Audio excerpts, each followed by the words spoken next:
D-Book. Devin Booker just wrapped up his 6th season in the NBA, this past year being the most successful one, capping it off by winning an Olympic gold medal. And only at 24 years old, Devin is climbing the ladder to reach one of the goals that one of his idols gave to him. Be legendary. This is Ascending Superstars.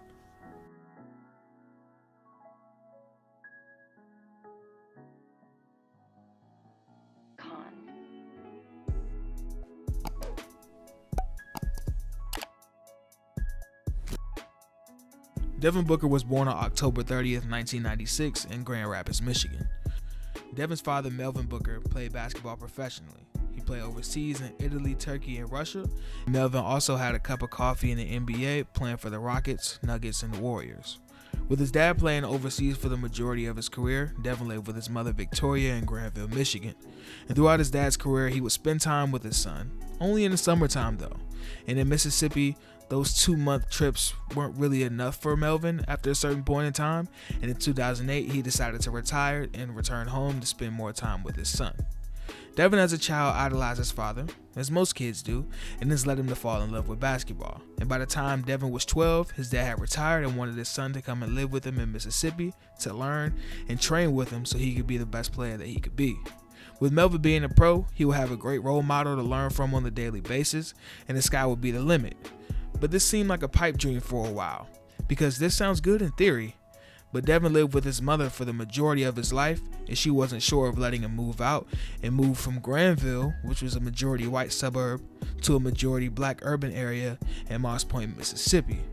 It took some time, but eventually after his freshman year of high school, she allowed Melvin to take Devin to Moss Point to finish out his high school career. When Devin arrived in Mississippi, it was rough for him. Getting adjusted to the lifestyle of Moss Point was super different from what he knew in Granville, Michigan. He was a bit uncomfortable to start, and he wanted to go back home, but he didn't want to give up. So he listened to his father, and they worked every day.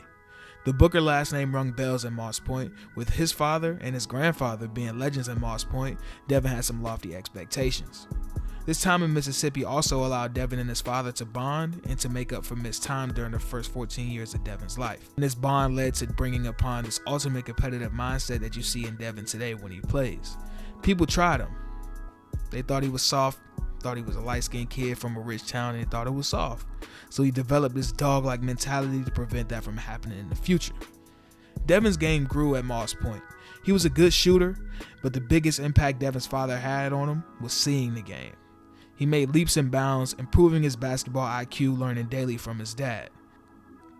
This all led up to Devin becoming the all-time leading scorer in Moss Point school history in just 3 years.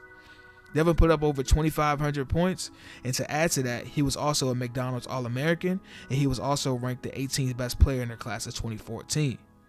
Ranked as the 3rd best player at his position, when it came down to decide what school he would go to, he chose Kentucky over his father's alma mater, Missouri, as well as 2 Michigan schools. Devin knew that he would be able to showcase his talent at the top flight school with the 2nd best recruiting class in the country. Going into the 2014-15 college basketball season, Kentucky was out for revenge. They lost in the championship to the Shabazz Napier-led UConn Huskies, and they were returning a big chunk of their team from the previous season. They brought back the Harrison twins, Andrew and Aaron, Alex Poitras, Dakari Johnson, and Willie Cauley-Stein. Alongside those returning players, they brought in Karl Anthony Towns, Devin Booker, Tyler Ulis, and Trey Lyles. And from the jump, they were coming for next. They, for the most part, dominated the competition on their way to going undefeated through the regular season, ending with a record of 31-0. This Kentucky team was so deep, and the only freshman that started before injury was Karl Anthony Towns, and Devin ended up coming off the bench and he started in his role. He ended up winning SEC Sixth Man of the Year, averaging 10 points in about 22 minutes a game. The Wildcats would end up losing in the Final Four in a sour bit of revenge to Wisconsin. Wisconsin actually lost to Kentucky the year before in the same exact game, so unfortunately they could not complete the undefeated season, finishing at 38-1. After that, Devin Booker and 6 other players from this team declared for the 2015 NBA Draft.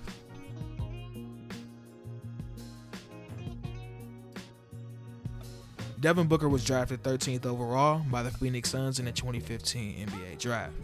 Watching the draft, they compared Booker to one of the most lethal shooters to ever play the game, Klay Thompson.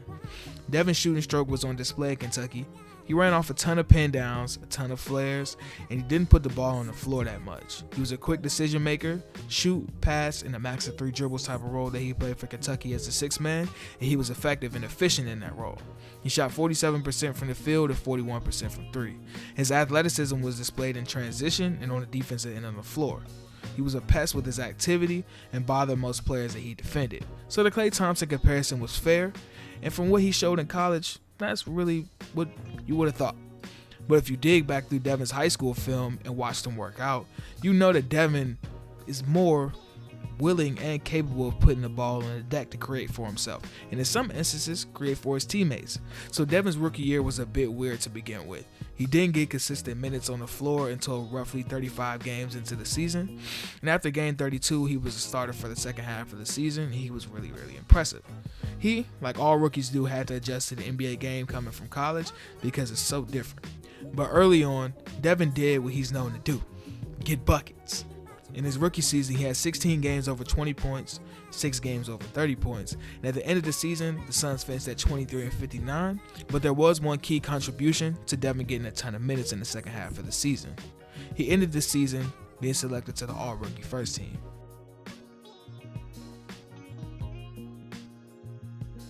After 50 games in Devin's rookie season, the Suns relieved coach Jeff Hornacek of his duties, and the Suns promoted Earl Watson to become the head coach. This is important because Earl was a Suns player development coach before being promoted to the front of the bench. So Earl was working with Devin day in and day out on his skills, and he knew what Devin was capable of. And in turn, Earl gave the keys of the team to Devin. He didn't look back from there. Devin also had a heart-to-heart this season with one of the greatest players to ever play. Devin had idolized Kobe, like most of us do, and on March 23, 2016, the Suns got the chance to play up against the Los Angeles Lakers on Kobe's farewell tour. Devin didn't get the chance to match up with Kobe the first few times due to injury, but this was his chance, and he relished in it. He would end up putting in 28 points and 7 assists on 54% shooting from the field, and after the game, him and Kobe would have a conversation, and he left him with a pair of signed shoes, and those shoes that Kobe left to Devin had a message on them. The message reads, "To Book, be legendary."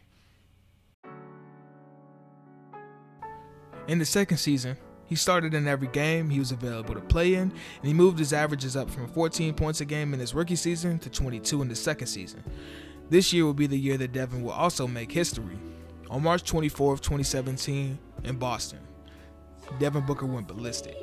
He would go off and rattle off a career high of 70 points, and it was an efficient 70 if there is such a thing. He would end up shooting a blistering 52% from the field and a cool, calm, and collected 92% from the free throw line on 26 free throw attempts.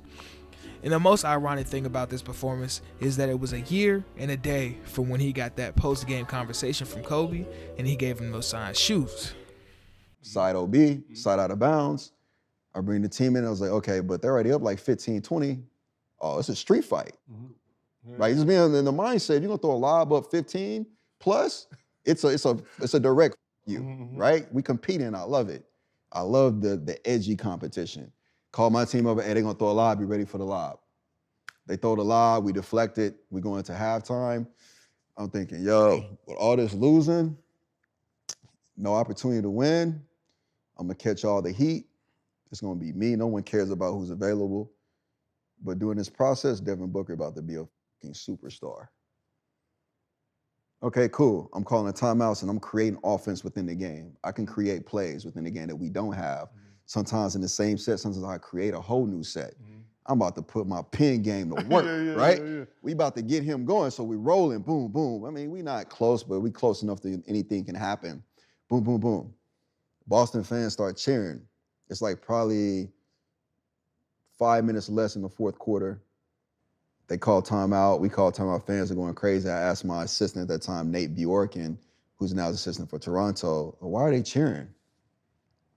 He goes, Coach, Book has 64. I said, no shit. This out of bounds. That's so special. Was Devin good on the Suns? Hell yeah. Were the Suns good as a whole? Hell no. The Suns roster was not of the caliber to compete in the Western Conference with teams like Golden State, Houston, San Antonio, Portland, Denver, and Utah. They weren't even close. Their roster had 3 guys who could create their own shot, and none of them were able to lead the Suns to consistent wins. And the Suns finished this season last in the West at 24-58. Season, it was legitimately just him and TJ Warren. Eric Bledsoe had seen the writing on the wall and wanted out of Phoenix. He played just 3 games before being shipped off to Milwaukee for... Let me get a drum roll. We getting something good, right? You know, we getting something decent, right? Let me get a drum roll, please. Greg Monroe and a protected first round pick, which will actually pan out for them in the upcoming year, but a little bit more on that later. The Suns were terrible again, and they would finish last in the West again. And the narrative would begin to creep up and attach itself to Devin. This label was being an empty stats player. If you don't know, an empty stats player is a player that puts up excellent numbers, but the numbers are not indicative of if the team wins or loses, hence the term empty. And needless to say, this is not the best logic. It's very simple to refute. If a given team's roster is bad, what will that team be? Bad, right? It doesn't matter who's on the team. If the best player does not have guys around him that will fit, will they be successful?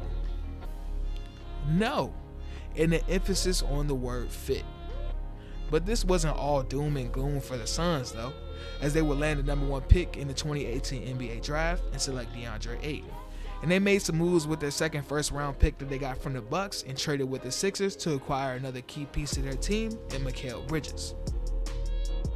In the 2018-19 season, Devin's 4th, this was another bad year for the Suns, and believe it or not, they finished with a worse record than they did the year prior. This was due to the Suns missing Book for 18 total games throughout the season and missing their second best player, TJ Warren, for damn near half the season with multiple injuries. And the top 5 pick from 2 years ago, not really panning out the way he was supposed to. So needless to say, the Suns were off roll again, finishing with a 19-63 record for the season and landing another top 10 pick. This time using it on an older draft prospect in Cameron Johnson, which is widely shunned due to Cameron Johnson's age and perceived lack of talent. Devin's 5th year was one of progress for the Suns. As we all know, the pandemic delayed the regular season and the bubble was the crescendo of the 1920 season. But before the stoppage, the Suns were 26-36. They were well above the horrendous 19-10 win season with 20 games left to go. The team was starting to click. Devin Booker, DeAndre Ayton, Ricky Rubio, Kelly Oubre, and Mikal Bridges was a bit different from Isaiah Cannon, Trevor Ariza, Ryan Anderson, surrounded Devin Booker and DeAndre Ayton. They also hired a more experienced coach. They hired a well-respected Monty Williams. They also added Rubio, Aaron Baines, Kelly Oubre, and Dario Saric to complement the ascension of their young guys in DeAndre Ayton, Mikal Bridges, and Cameron Johnson. The Suns accumulated a much better roster than they had in the past 4 to 5 years, and this would lead to Devin Booker securing his first All-Star selection. And after the stoppage of the NBA season, the Suns were invited to the NBA bubble in Orlando. They came in with super low expectations and they had a slim chances of making it into the play-in game for the playoffs. While they didn't end up making it, it wasn't for a lack of trying. They would go 8-0 in the seeding games, and Devin Booker in those 8 games was an absolute axe murderer. In only 1 game did he not go over 25 points, and he was selected to first team all seeding. And while the Suns didn't make the playoffs, they made a statement and gained all of the confidence in the world. After their bubble run, the Suns continued to build on that momentum that they gained. They went out and got an established star player, a winner, an all-time great. On November 16th, 2020, the Suns traded for Chris Paul. They had to give up Ricky Rubio, Kelly Oubre, Ty Jerome, Jalen LeCue, and a first-round pick to get him, but I'm pretty sure they don't regret it. Getting Chris Paul to the Suns had them in prime time contention in the West. The season prior, Chris Paul helped lead a less talented team in the Thunder to the 5th seed in the West. And with a more established all-star level player in D-Book, and with all the pieces to the pie together, and it being baked to perfection, the Suns had their best season in a decade. They would go on to finish second in the West, with Devin and Chris leading the way, killing damn near every night. Devin in the regular season was selected to a second All-Star game while averaging just over 25 points a game, shooting a hair under 50% at 48, and shooting 34% from 3. Once the Suns made it to the playoffs, everybody felt good for them. They had a magical regular season, finishing in the top half of the West. Not even in the top half. Top 2 in the West. And it was such a feel-good story. They were heading into the playoffs with home court advantage, and they had all the momentum in the world. And then they got levied with the fact that they had to play the defending NBA champions, the Los Angeles Lakers, in the first round. And if you don't know, the Lakers have LeBron James and Anthony Davis. And this challenge seemed futile for the Suns, but the Suns would rip the heart out of the wounded Lakers in 6 games. The first game the Suns would win, it was cool, but it wasn't something to celebrate. LeBron's made history making comebacks, so the Suns had to stay on their toes and stay active. It looked bad for them as the Lakers were going to win the next 2 games, games 2 and 3, and the avalanche seemed to have started. Chris Paul was playing hurt and didn't look like himself, and everything was on the shoulders of Devin again. And going against the team of his idol, he channeled his inner beast, and once the series was tied at 2 apiece, the beast was unleashed and he smelled blood. In Game 5, he had a calm 30 and a 30-point win on 56% shooting. Oh, in the first closeout situation, he left no doubt. Like a shark smelling blood, Devin went off. 47 in Game 6. 8 threes. 8 for 10 from 3. Shooting a scorching 68% from the field and 80 from 3. An absolute serial killer. You hear me? Serial killer. Devin Booker's a serial killer. The Suns weren't done after that. They were going to dismantle the short-handed Nuggets, sweeping them in dominant fashion, and getting to the conference finals. Something that hadn't been done since 2010 for the Suns. They would face the Clippers, and Booker would shimmer in the lights again. In Game 1, he had 40 in a win. In Game 2, he would only have 20, but he would end up having his nose broken. He tried wearing a mask, but it was clearly bothering him. But guess what? Guess what having a capable roster does? It allows you to have an off night without everything falling apart. And the Suns will hold it together and go on to win the West in 6 games, going to the finals, baby.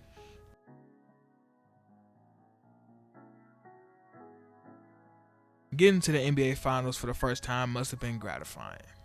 The first taste of sustained excellence took this team and Devin Booker to a place that all but one of them have experienced before. And the bulk of it was attributed to the greatest of Devin Booker. But once the game started, Book was in kill mode. In Game 1, give me 27 of them. Game 2, give me 31 of them. Putting the Suns up 2-0 in the series. And once the Bucks got home, they flipped the biggest of switches and won 4 straight games to take the title. But even within those losses, Devin and the Suns still fought tooth and nail. Devin Booker had 40 points in back-to-back finals games. Back-to-back 40-point finals games. And after the finals ended, he accepted an invitation to compete on the United States men's national basketball team in the Olympics. He was a contributor on the gold medal winning team. Going forward, the Suns and Devin Booker will be around and in the title picture for the foreseeable future, and possibly running the West, all in the quest to become legendary.